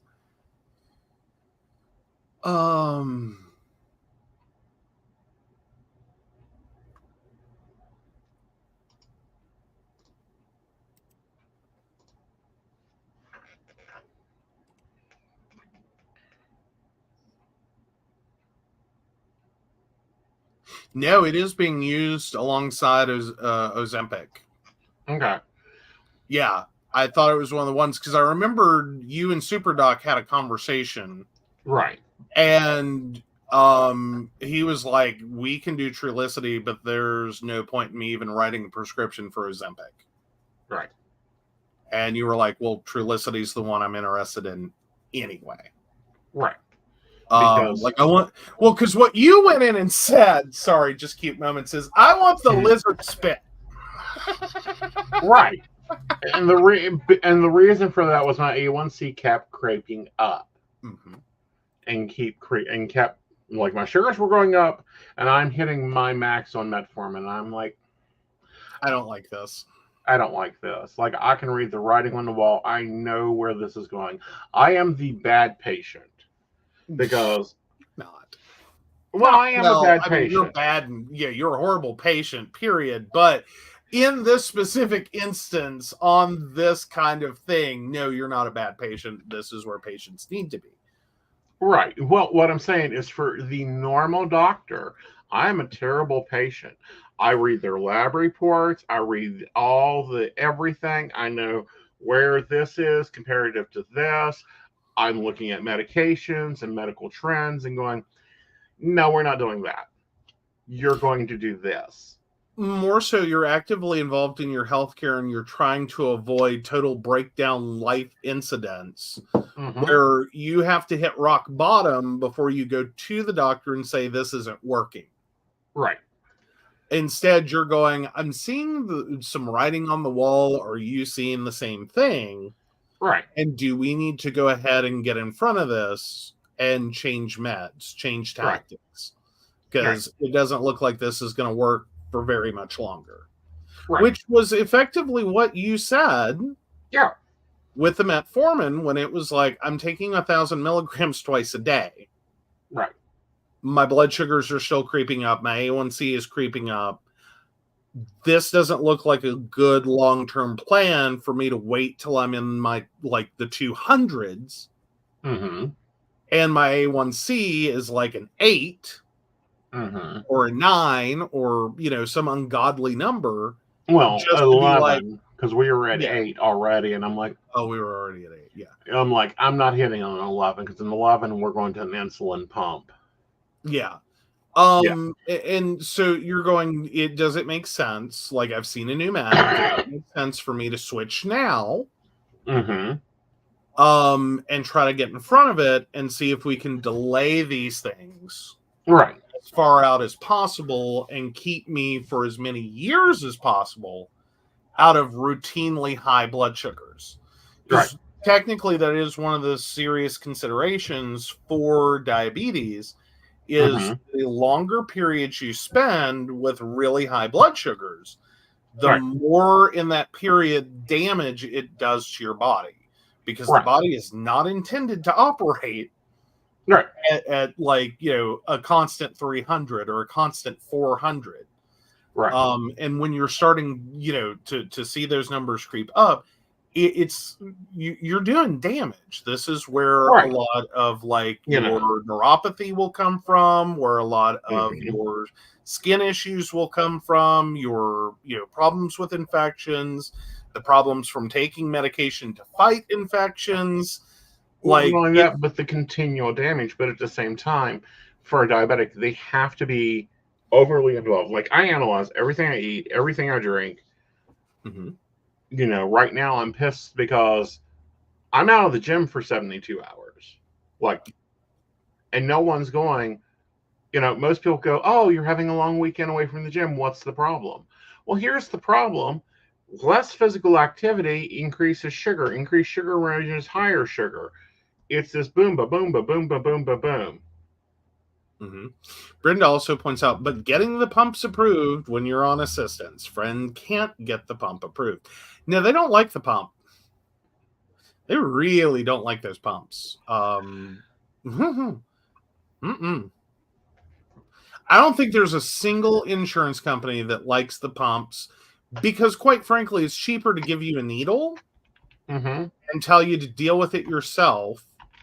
The only time they really like paying for the pump, or will stomach it, pun intended, it's a diabetic joke. It's an insulin dependent diabetic joke. But the only time they'll stomach it is if you are actually incapable, either through just sheer age, like juvenile diabetes, or you are an adult that is considered incapable of properly managing your insulin dosing.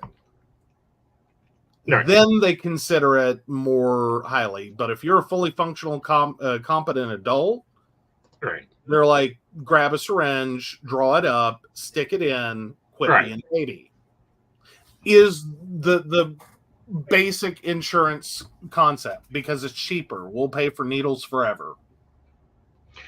Well, there's programs out there, and Brenda, I'll get with you on that one.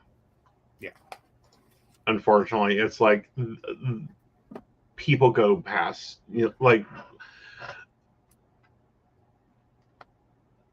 Diabetes Foundation will cover it, but you've got to go through their hoops. Yeah. Well, and it's not. It is a wonderful device, and it is very helpful, but it also comes with a whole list of other things. Right. That you do have to be careful about, and that you do have to contend with, and that it's gonna alter your life. Mm-hmm. This isn't, I mean, the what is it, the Dexa or the Bexa? Where are they? Yeah. I know what it is. I forget the names half the time, but the little insertable glucose monitoring. Right. Those are a minor change, and they have some issues. Doing the surgery to install a pump is a lot more involved. It's not a surgery. What? No, it's not surgery. It's an inserted needle that stays permanent. You just switch places with it. It's like a long-term IV. But okay, I thought they were still going deeper than that. Uh-uh. All right, so insulin. Sorry, I do know one person that years ago got an insulin pump, and that whole process was far more involved. Right. Like, it wasn't just a cute little needle and getting, and I'm not saying that it's not a problem. There are problems associated. But what she had done was a permanent, like a miniature version of a central line. Right. That had to be flushed with saline, that had to it was an involved thing. This is not just oh, hi. Right. And it's a bunch of paperwork. Awesome. Dexicon 7, I'm finding interesting that there are now diet programs that are providing Dexicon 7s. And that'll be interesting. I'm delving into how much that actually cost. I'm sorry, there are diet programs. Mm-hmm. Like Beachbody, that type of thing. That you can buy Dexicon 7s for. Like, part of their program is a Dexicon 7 meter. Okay. Yeah. That's just such a weird, I get it, but at the same time, it's that seems weird. Well, and it's because, everything. Well, I know there's a lot of diet science surrounding the idea that optimal blood sugar levels and watching your carb intake and how it affects your body, because there's a whole nutritional science behind that, and I get that. But just the thought that we've now got to the ubiquity level that we can throw it into your Beachbody diet program as a non-diabetic. Versus I remember just 15 years ago, a friend of mine having to fight with their insurance company. Well, and that's just why we're not on it. Just to fucking get it. Yeah. I can't get it. I would prefer it. In a heartbeat, I'll go Dexicon 7. But my insurance doesn't cover it. And that's just kind of how it is for now. And, so we do the finger stick. personally, I want the Dexicon 7 because, like, right now, that would be amazing instead of testing every 4 hours till my blood sugar stabilizes. Yeah, well, technically, what you really wanted was the Apple Watch promise for the Apple Watch 14, I think it was, of continuous glucose monitoring. Right. Omada or Noom are offering some kind of shot now with their program. Mm-hmm. Yeah. Again, this all starts to get a little insane. Right. I mean, like, these are not minor medical devices. These are not minor medications. Right. And technically, I wholeheartedly back them based on the science built for diabetics. Mm-hmm. And given, the health implications of being diabetic, I'm totally behind them. For diabetics, I'm sitting here going, no one's plan was for these to be used by people who were not diabetic. Right. Like, and understanding what, in some situations, we weigh out, risk versus reward. It's a totally different risk reward profile when we're talking about weight loss. Right. Versus diabetes management. Like, there are severe risks with diabetes. Right. And so you can take some risks with how you treat it because the rewards are worth it. Right. Are they necessarily is it really worth it? Right. And this is a deeper conversation that we'll probably have eventually on diabetes management. I don't know. I've thought about doing a vlog on it because I'm seeing a lot of bad shit out there. Okay. And it's just like, no, you can't do that. No, you should not be doing that. The homeopathic stuff where it's like, well, apple cider vinegar, don't take your meds, just drink apple cider vinegar. Well, that, and I mean, I'm not saying that it doesn't help. I'm just saying that's not a one-stop solution. That, like, don't go from your doctor that tells you have a 400 blood sugar straight home, go fuck the doctor, and start just drinking apple cider vinegar mixed with water and think you're fine. That's new. Right. Well, not only that, but there's like dietary choices, there's lifestyle changes you have to make if you become diabetic. And I don't know, maybe we should do a video or a stream on this or something. Like, that's the main focus, is how our life changed after that diagnosis. And some of the stuff we've bounced through. Yeah. And some of the stuff that created issues for you because you kind of have an atypical diabetes profile. Right. Like, some of the things that should work beautifully do not.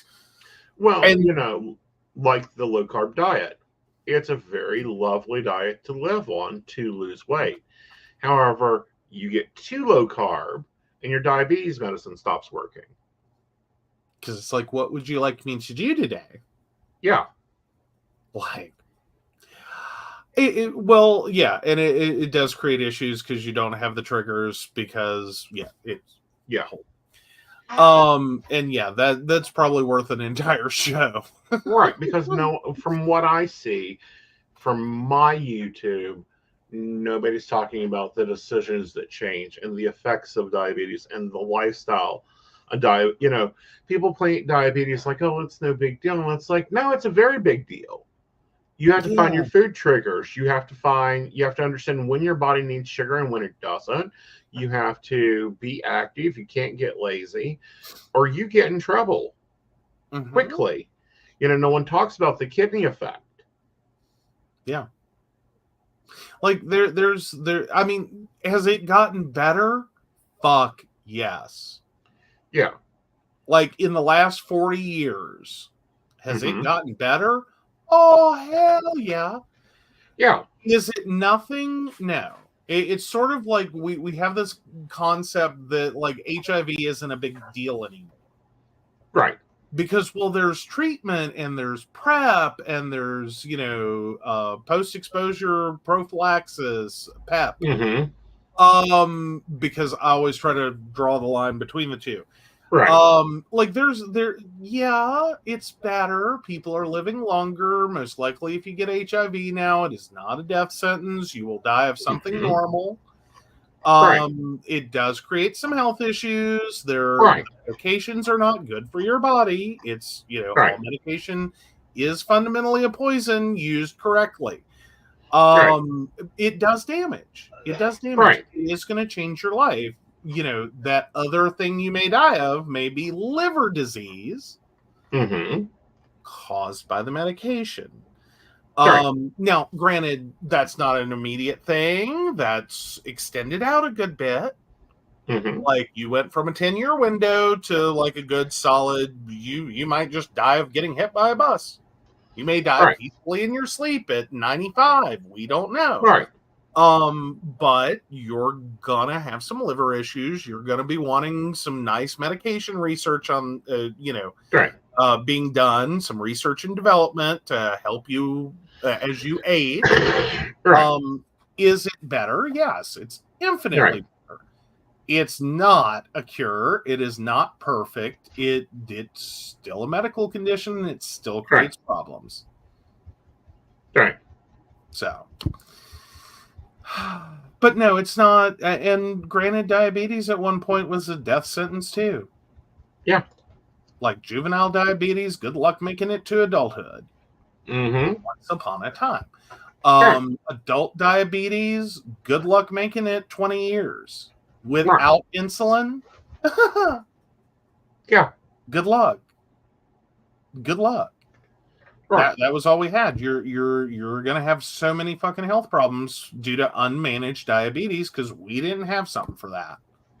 Right. And see, I think a lot of people not only get stuck in what's classified as unmanaged, and it's poor management, and it's not by them.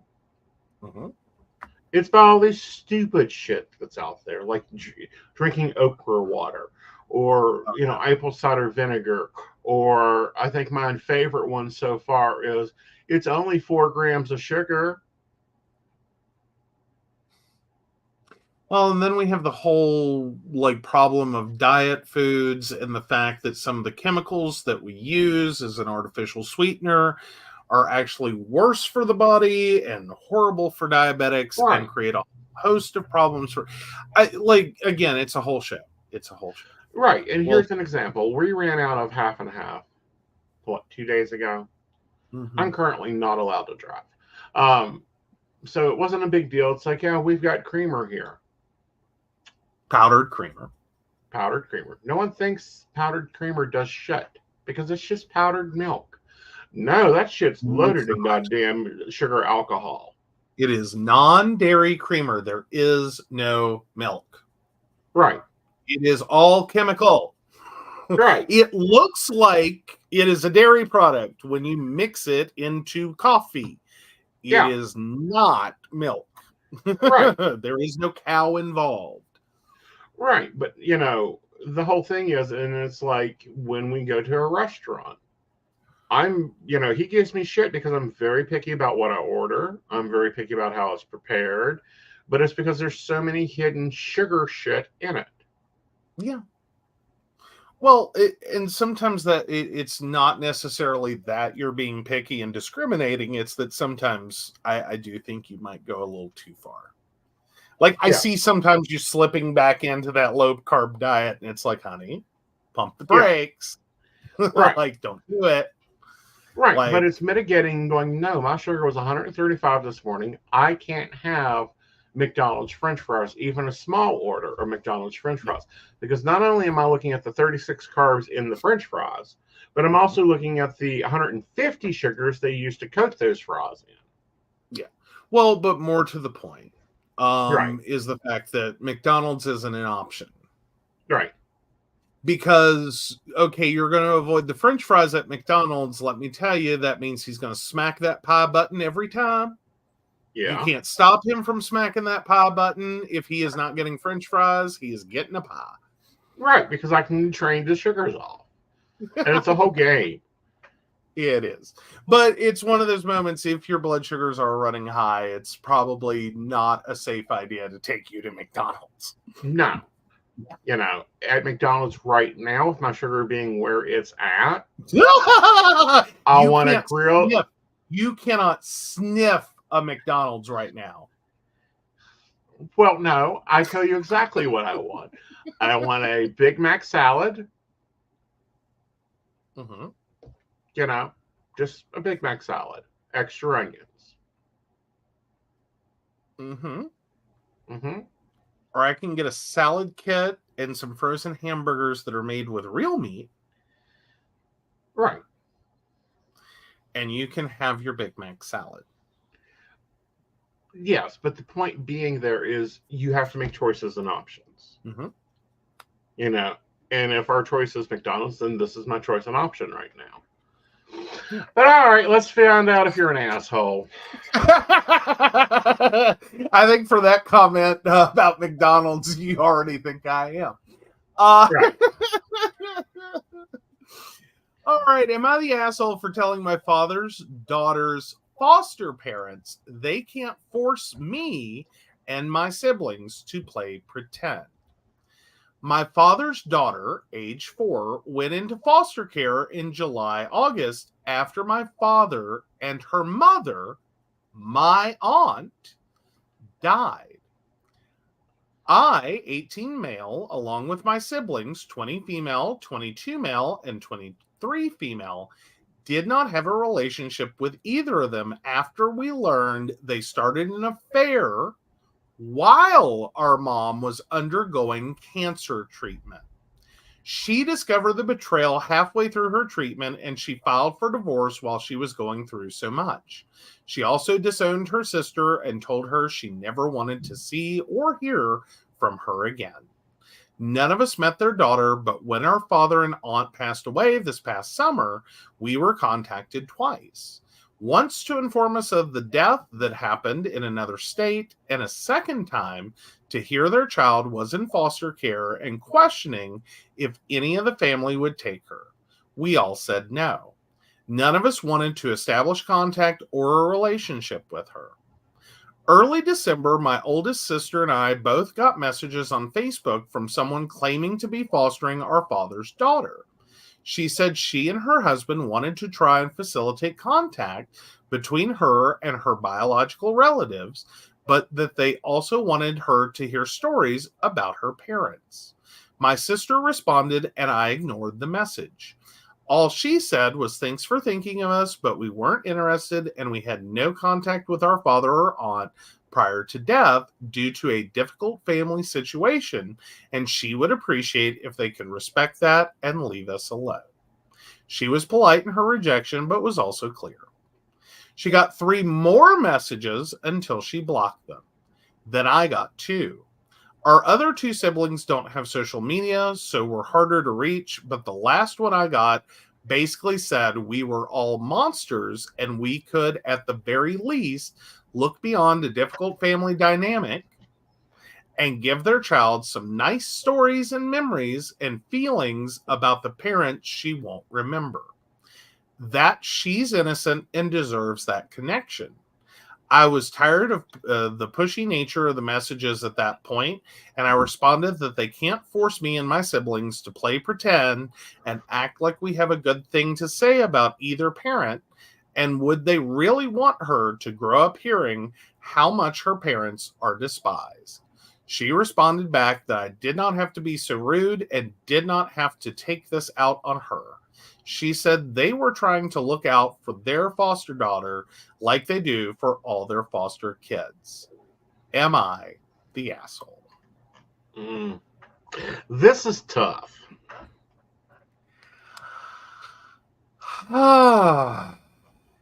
Here's like where the toughness is.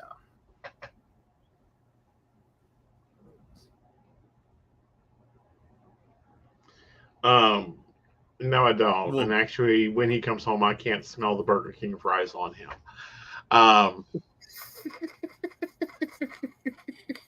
for those wondering, comments going on in the live chat. You guys should join us live every Friday night at 8 p.m.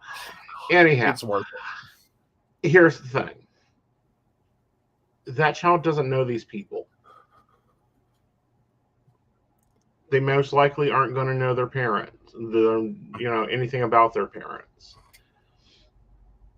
That foster parent is crossing the line on so many levels. Well, there are a lot of there's like adoption back in the day was this closed, dirty little secret that we hid from children, and maybe they one day found out about, right. Usually traumatically, and had no connection. Right. On foster children, typically typically it's not a good reason you end up a foster kid. Like, it's brutal, but it's the truth. Usually there's abuse, or in this case, a double death that has, created this situation. I think for a lot of, and it sounds like this particular foster parent's experience, is that these may be drug overdoses or just traumatic accidents that cause death, that applied more to the other kids, and that there was family that, had some positive connection. Right. This is unfortunately a situation where what occurred for this child to be in the world soured pretty much the whole family. Right. And I don't know that at least the siblings, the OP and their siblings, I don't know that they're ever going to get to a place where they can ever have a positive memory of their father or their aunt out of this situation. And certainly not now. Right. Like they're all very much deeply in anger and resentment and pain. And I really don't think the foster parent was intending to pour salt on a wound. I think they sound very fluffy bunny. Right. That, the world's a wonderful place and just something horrible happened and gave us children, and and it's like, that's not how that goes. Some situations are sincerely so bad that there's, like, unfortunately these were two pretty horrible people. One, to have a sister sleep with your husband, or your husband sleep with your sister, either which way you want to turn that, while you're in the middle of cancer treatment, that pretty much is sometimes about everything you need to know about a person. You know what I mean? Like, that that covers a lot. Yeah. I mean, that's sincerely horrible. That the father involved in this, the OP and his siblings, that these kids are not capable of having any positive thing to say about their father or their aunt is not reasonable. I think the biggest problem here is, without really digging into that, and kind of trying, because again, I think it's just still too soon, for them to actually get into that and be able to, without all the attached baggage, tell someone, look, my father and my aunt had an affair. I do not have the ability to say anything nice about either of these people. Mm-hmm. I understand what you want. I understand, and I wish I could provide that. Right. But it doesn't exist. Right. You know, I'm so sorry. I hate this for her. Right. I think is what this foster parent really kind of needed to hear to be able to go, okay. Yeah. I don't think, and nor should anyone expect that they have that ability. Right. But it does make the conversation problematic, especially with a fluffy bunny. Right. It's just like not getting it. Right. That like, it sounds like the foster parent, if this is actually the foster parent contacting, is someone who has a really fluffy bunny perspective on the world and does not understand, like, there's some really nasty, horrible human beings in the world that do things that really, it makes it hard to say anything nice about them ever. Right. Now, as for are you the asshole, what do I vote? I'm going to go with not the asshole with a slight lean on everyone shitty here. Right. Mostly because I really think that the foster parent should have started with getting like any health information she could. Like as a better doorway, like get the health information. Health information is important. No, not the dill pickle, Brenda. Actually,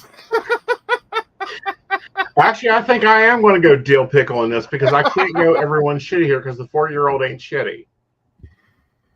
The 4-year-old, no, I don't think the 4-year-old is shitty. But I was focusing specifically because I don't think the 4-year-old's really involved in the conversation, other than the conversation is about the 4-year-old. But no, I really think it's so I'll go not the asshole, technically. Right.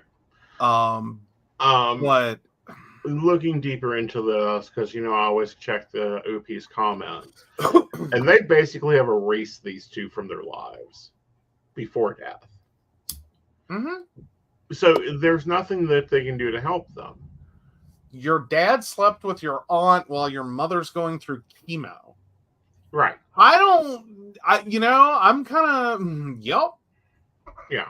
That's pretty much what you signed up for when you dick down your sister-in-law. Right. While your wife is going through chemo. Like, that's kind of, that's what you signed up for there, buddy. Mm-hmm.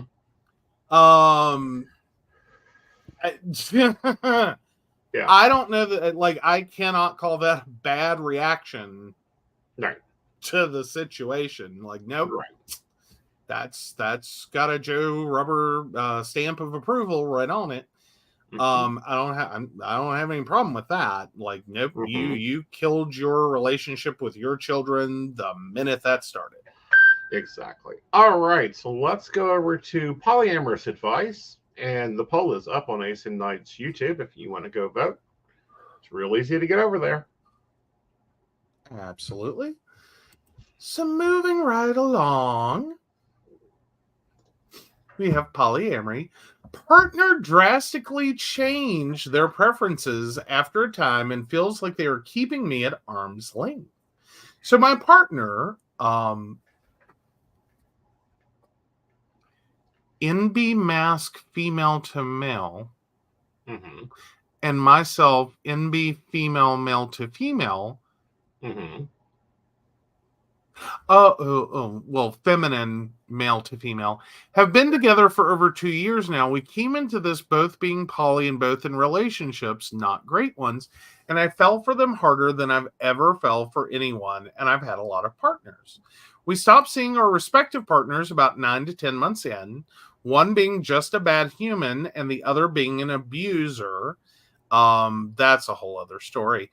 Now, at the start, when they were still iffy about poly stuff, they had quite clear likes and attractions, Now I knew they were very, very inexperienced in the world of love, another long rabbit hole. But I feel like over the past year, their attraction has taken a drastic 180.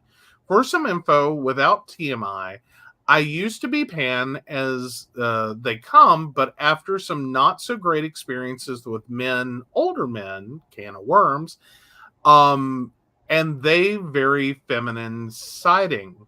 Well, their attraction has stopped looking at possible feminine female companions, full stop, but men and older men at that. They are currently seeing someone that I can't see more than as a vague friend, if that, but they keep pushing him to interact with me outside of them being there, even coming to my house when I'm alone.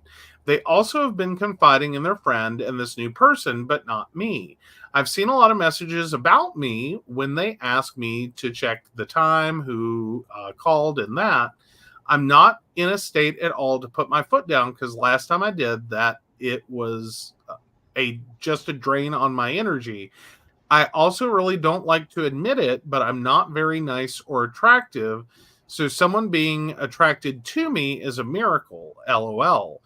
I'm also very reliant on them emotionally and physically. As I type all this, even I can see all the red flags. I just hope anyone can give advice, even a small bit, just so it doesn't go nuclear. I'm not in a great financial, physical, mental place. It's very taxing. But I love them, and I can confidently say I don't think I can see the world without them. I hope this doesn't come off as a sob story or trauma dumpy. I'm just very tired and words are not my forte. This isn't a burner or anything because hiding my problems would just make things worse off. As an extra bit of info, I've been in a few open and poly relationships. All have ended well and on good terms. Okay. So 18 years, 2 months.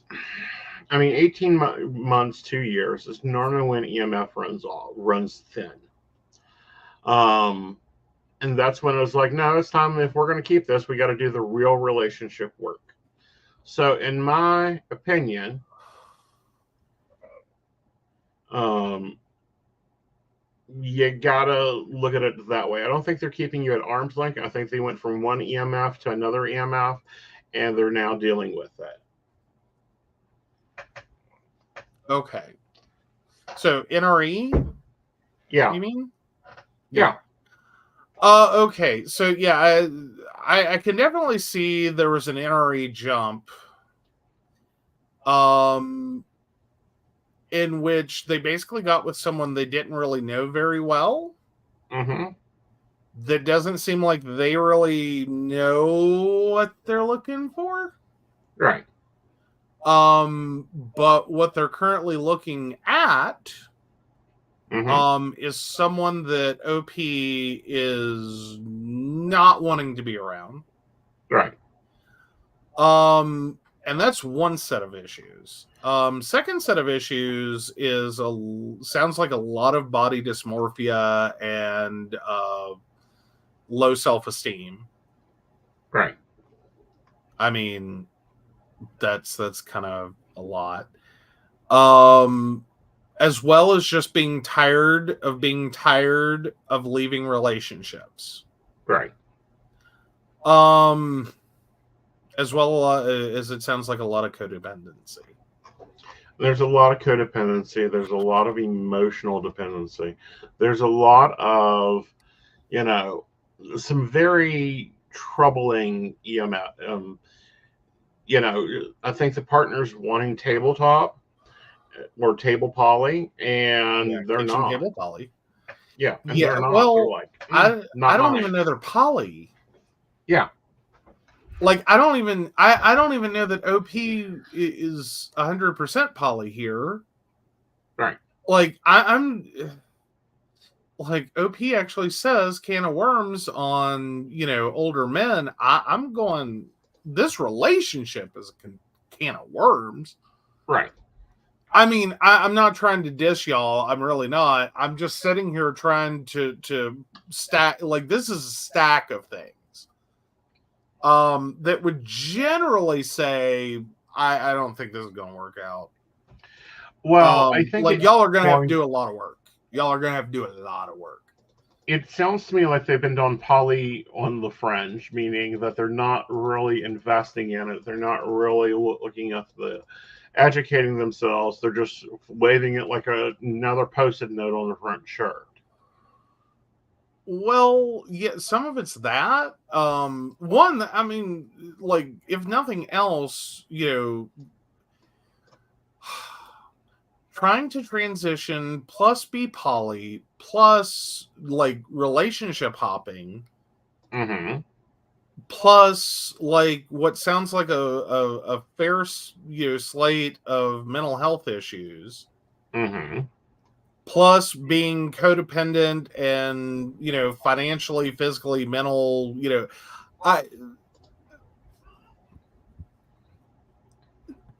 that's a lot. That's a lot. That is a human in a sea of issues, like everywhere they turn. Right. I don't even know where to begin to really tell you to, like, okay, start swimming this direction. Well, start swimming towards therapy. Yeah. Spend a lot of time in therapy. Right. Start working on finding your independence. Try to bump that twice a week. Right. Like speed it up a little. I commend that you've had open and poly relationships before, and they've all ended well on good terms. I commend that. I do. I don't know how much of that was them or you. I do have to point that out. Right. I think you. And they say it ended on good terms. That's the other piece here. I'm like, well, that's cute. That's like, oh, I left my last employment on good terms. Really? Let's call the employer. Oh, they just didn't show up for 2 weeks. That's how they left. Well, but there's also the reality in some instances that, no, it's good terms, but that's because someone else did all the heavy lifting. Right. You know what I'm saying? Like, I've had at least one relationship end, and I will still call it on good terms. But that's because I did some heavy lifting on that. It wasn't because they made an active effort for it to be on good terms, and it all worked out in the end. But it wasn't for them to have claimed any credit in that originally would have been like, no. Bless your brain. No. You did nothing to help this end well. Right. But yeah, so I like keep that in mind when people say things end on good terms. It's like, that's not always because people work equally to make that happen. Yeah. Sometimes that's just how it turned out, and someone else did all the heavy lifting. Well, and that happens. Maturity in itself leads to people doing heavy lifting and, being able to go, you're not a shitty human. You're just not a human I want in my ego sphere. Yeah. And I think a lot of people get that confused with, oh, it ended on good terms. No, you just got fired. Well, I mean, that's still, you're not a horrible human being. I don't hate you. Is a good place to start the end of a relationship. Right. And then from there, there can be some heavy lifting over, like, some of this is immaturity, some of this is, and being able to label it and bento box it. That, these were not intentional actions that I need to retaliate against. Right.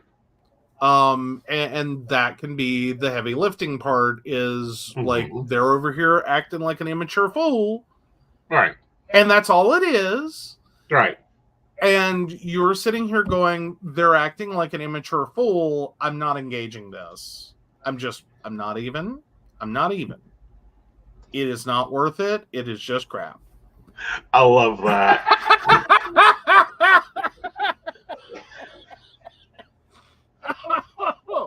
Because ending on good terms sometimes just means there were witnesses, so What Yeah. do you do?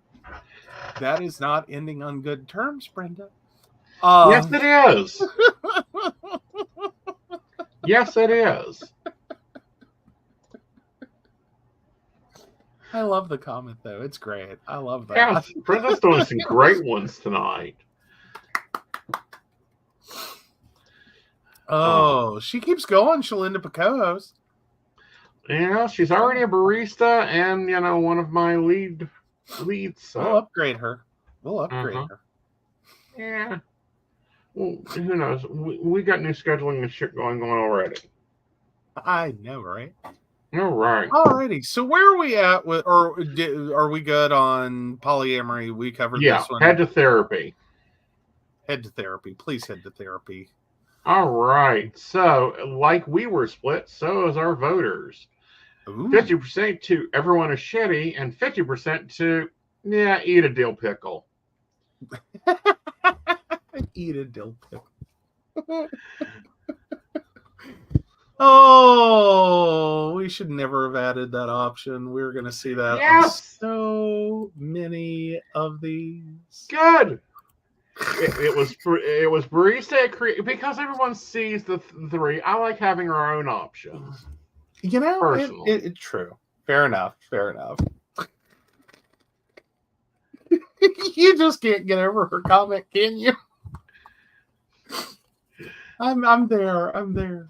Yes. Oh. All right, guys. We will see you on Mountain Bears in 2024.